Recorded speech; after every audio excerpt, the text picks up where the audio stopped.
Voting gets underway in the U.S. presidential election, with Kamala Harris and Donald Trump evenly splitting the first votes counted in New Hampshire. Both candidates made their final pitch for support at Battleground States in the final stretch of the election. And the death toll in Lebanon crosses 3,000 in a 13-month Israel-Hezbollah war.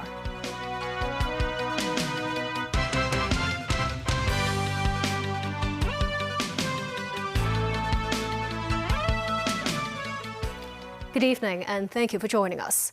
Election Day 2024 arrived Tuesday in the U.S., with tens of millions of Americans having already cast their ballots. But for one small town, voting has already finished, and the results could not be closer, an even split.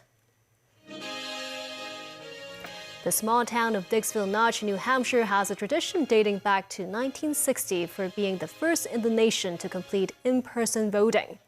After a rousing accordion version of the national anthem, the town's 6 voters began casting their ballots at the stroke of midnight, and counting was completed 15 minutes later. The results were evenly split: 3 votes for Donald Trump and 3 votes for Kamala Harris. Record numbers of voters have turned out to cast their ballots in Georgia, North Carolina, and the Battleground States that could decide the election. Republican Donald Trump and Democrat Kamala Harris both predicted victory as they campaigned across Pennsylvania and other Battleground States on Monday, in a final frantic day of an historic close election. Tracy Furness has more. Democratic nominee Kamala Harris kicked off election eve with a Get Out the Vote event in Scranton, Pennsylvania. Are we ready to do this? We're ready to get out the vote. We're ready to win. She went on to relate her humble beginnings campaigning outside grocery stores. She talked about once being a long shot while running for San Francisco District Attorney in 2002. And I'd walk to the front of the grocery store outside, and I'd stand up my ironing board, because you see, an ironing board makes a really great standing desk.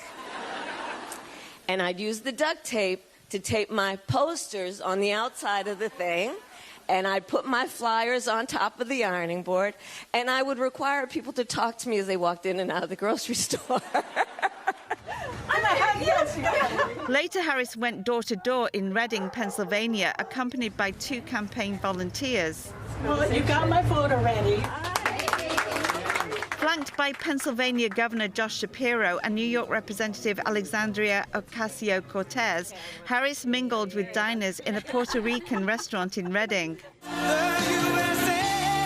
Former President Donald Trump made his final pitch to voters at rallies Monday in the same parts of Pennsylvania as his opponent, making this speech in Pittsburgh.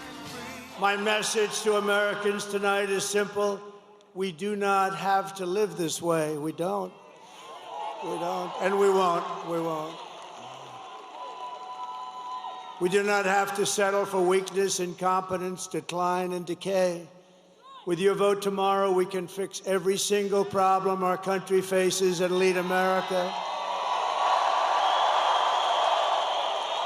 and indeed the whole world, to new heights of glory.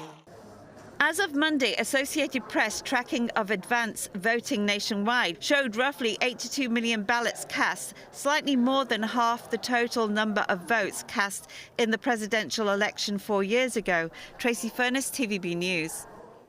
The Democratic and Republican parties have spent billions of dollars in advertising, over 10% more than the 2020 election.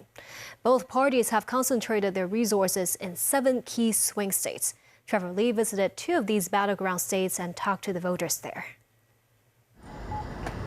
How unpredictable are voters' intentions in the U.S. swing states? Many people we talk to say they will make decisions based on the issues they care about rather than party affiliation. I want the new president able to help the people that are really in need, like beyond the people like that are homeless, but I'm talking about more like the single moms that need the help, because it's not easy out here. Everything is so expensive. Some people say they won't vote for Trump or Harris. I don't feel particularly inspired by either candidate, personally. I really hope that Trump doesn't win, but I don't support Kamala Harris's stance on the genocide in Gaza. Since the 1950s, Republicans have won in Arizona 16 out of 18 presidential elections. Some are concerned whether Arizona's increasing Latino voter population in recent years will benefit the Democratic Party. Pennsylvania, analysts believe, holds the key to the upcoming election. Its diverse industries and ethnicities make it the most unpredictable among the swing states. A must-win battleground, Pennsylvania tops other swing states in campaign spending, and it is the first state where political ad spending in the current electioneering has surpassed the $100 million mark. I don't think I'm necessarily affected by it, other than just seeing it everywhere. Those are sound bites. It really takes research and time, and they are often distorted, and they don't usually represent. It really depends on the commercial, though.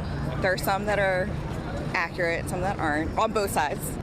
Some say that regardless of how hard candidates campaign, voters have already made up their minds. Pennsylvania has 19 electoral votes, the most among the 7 key swing states. It's one of the 3 blue wall states considered to have a solid advantage for the Democrats. However, Trump's victory in Pennsylvania in 2016 was the first for a Republican presidential candidate in about 30 years. Trevor Lee, TVB News, Philadelphia. Donald Trump's campaign will host an election night watch party in Palm Beach, Florida, starting early Wednesday, Hong Kong time. Eagerly awaiting the vote counting results, Trevor Lee is now in Florida and filed this report.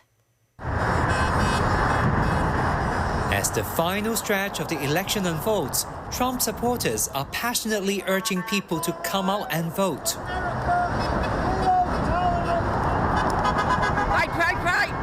Vote to vote to vote. He's going to win. We're taking back America again. The world will see us. That's who we are, strong. We are really strong people. But without Trump, we're nothing. We're very weak. You know that, Biden. Fire Biden. We have a few bad comments from the cars. Most of them are beeping, so we're having a great time showing our support.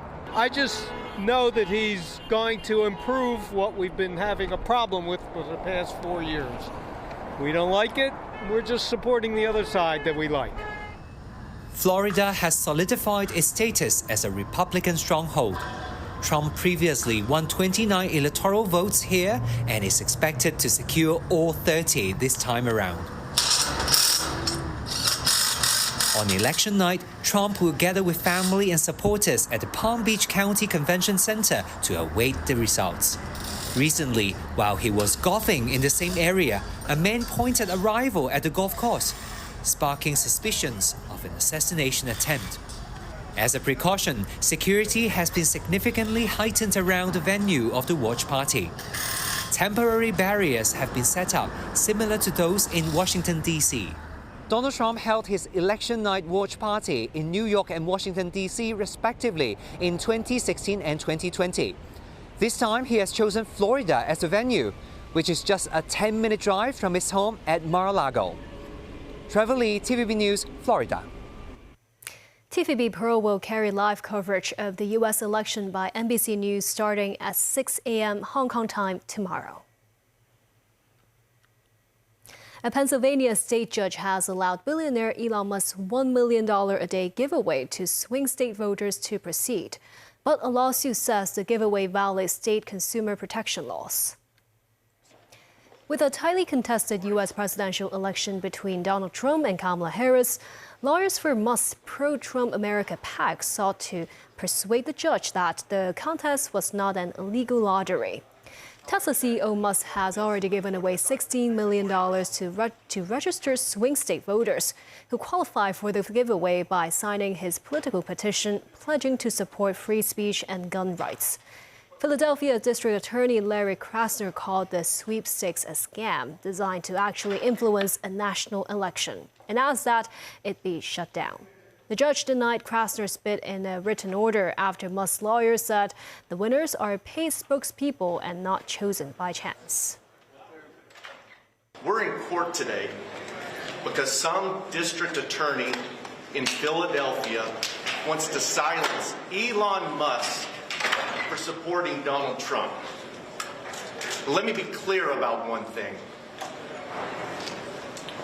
No district attorney, no prosecutor, I don't care how powerful they are, can take away the First Amendment freedoms that are the bedrock of this nation. We don't back down from bullies.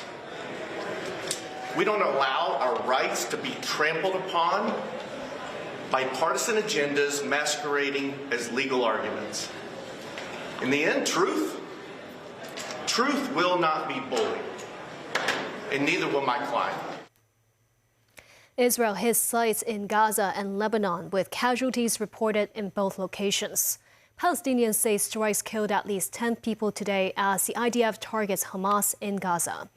Amid continuing fighting with Hezbollah in Lebanon, medics there put the death toll since the conflict started at more than 3,000.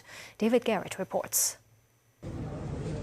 Parents grieve a son, another dead boy in Gaza. His brother covers his face, weeping by his parents' side. The victim was a talented artist, according to his aunt, who says he was on his way to pick up food when he was hit by a blast. Unidentified, he died on his 11th birthday. Doctors say Israeli strikes also hit displaced groups in Deir al-Balah, with a family of 4 killed in Gaza City. Air raid sirens ring out in Haifa, an almost daily event in Israel's northern coastal town. The Israeli military says 2 rockets were intercepted. Lebanon-based Hezbollah has been firing salvos since Israel's invasion of Gaza. No injuries were reported. Lebanon's health ministry has put the death toll there at more than 3,000 during the months of fighting. Violence ratcheted up a month ago, with Israel sending troops across the border following the assassination of Hezbollah leader Hassan Nasrallah. The IDF says it killed 2 more top commanders this week. Devastation in places like Baalbek has been extensive, buildings left in ruins. Residents say a popular restaurant has been dismantled. Israeli troops intensifying bombardments there and elsewhere announced they have eliminated terrorists, destroying compounds designated for infiltration. Israeli footage in southern Lebanon shows troops and tanks making gains, firing at what they say are Hezbollah weapons stores and military sites. The Lebanese Health Ministry reports more than 13,000 have been injured during the last year. United Nations figures calculate more than 1 million people in Lebanon have fled their homes in fear. David Garrett, TVB News. The UK's new Education Secretary Bridget Phillipson has announced the first rise in university tuition fees in England for 8 years, as part of a major reform in higher education. Starting from April 2025, the maximum annual tuition fees for full-time domestic undergraduate students in England will rise 3.1%, from £9,250 to £9,535, in line with inflation. This, as Phillipson stressed, universities had suffered real terms decline in income due to frozen tuition fees. Meanwhile, fees for international students will remain unchanged. Phillipson also announced a rise of £414 per year in maximum maintenance loans to help students manage the living costs.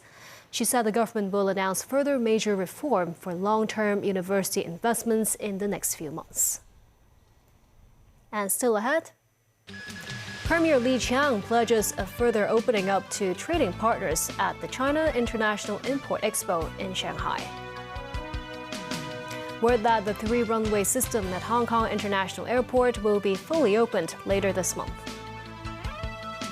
And an 82-year-old man plunges to his death while cleaning an air conditioner rack at his apartment.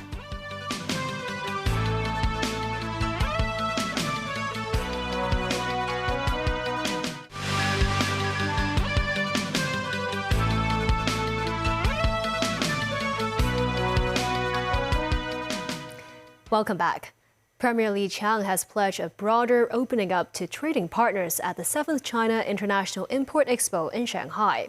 He warned of the rising unilateralism and protectionism and called on all parties to honor their commitments to opening up with real actions. Danny Zhou reports.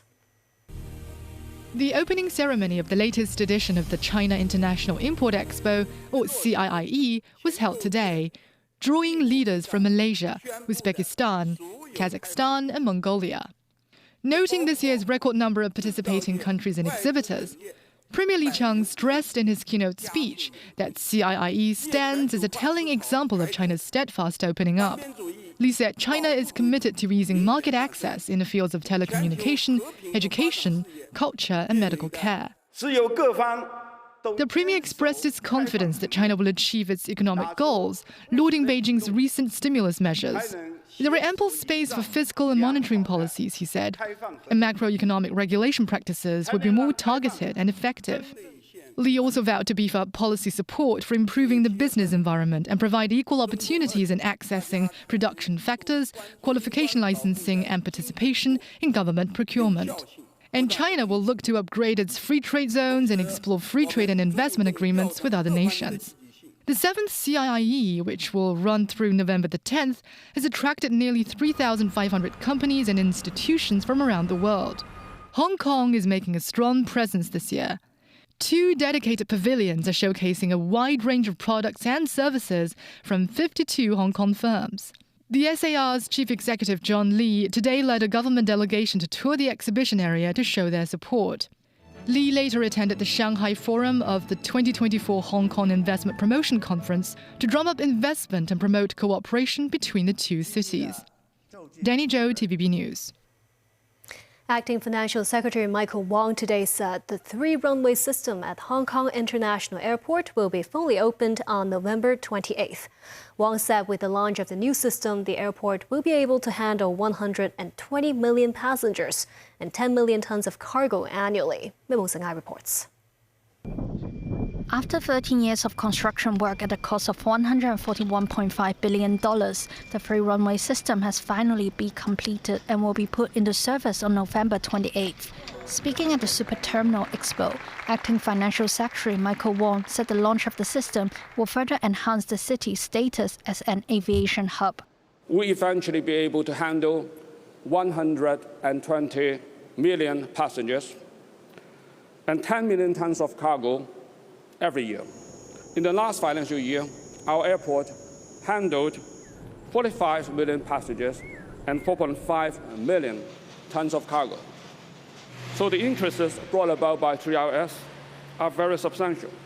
Vivian Zhang, Acting Chief Executive Officer of the Airport Authority, said travelers will experience other upgrades of the airport and the surrounding area in the future.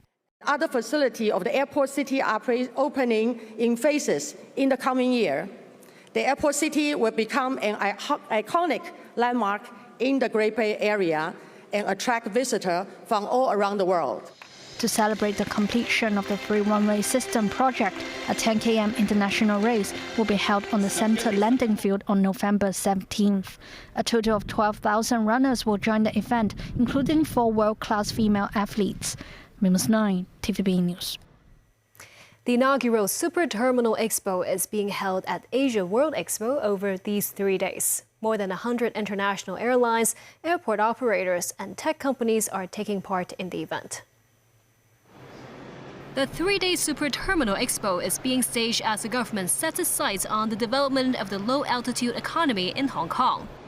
These are not just about improving speed and efficiency. It's about creating a safe and stress-free experience for our passengers before and after each time when they fly. Super Terminal Expo promises to be a hub of knowledge, networking, and innovation. Also at the event was Acting Financial Secretary Michael Wong, who helms the task force on developing the low-altitude economy. Showcased there are drones that serve not just in performances, but also in delivering food in the mainland. This drone, boasting a larger carrying capacity, is used to transport people. As an unmanned vertical aerial vehicle, it can carry 2 passengers with control panels stationed on the ground. It is introduced from the mainland by a company owned by a non-franchise bus operator in Hong Kong. The managing director of Kwun Chung Smart Travel said the application of the low-altitude economy is very wide, from firefighting to cleaning exterior walls of buildings. He said the flying machines can also be used in adverse weather conditions, including typhoons, black rainstorms, and landslides for rescue work. With the application of drones and unmanned aerial vehicles in Hong Kong still under discussion, Meituan's UAV Policy Compliance Director believes more development could be on the way when there is more clarity in government policies and when restrictions are eased. In addition to drones, the Super Terminal Expo showcases the domestically made wide-body aircraft C929 and a low-altitude surveillance radar. An 82-year-old man died after falling from a building. Sources say the deceased was cleaning an air conditioner rack before tragedy struck at around 9 a.m.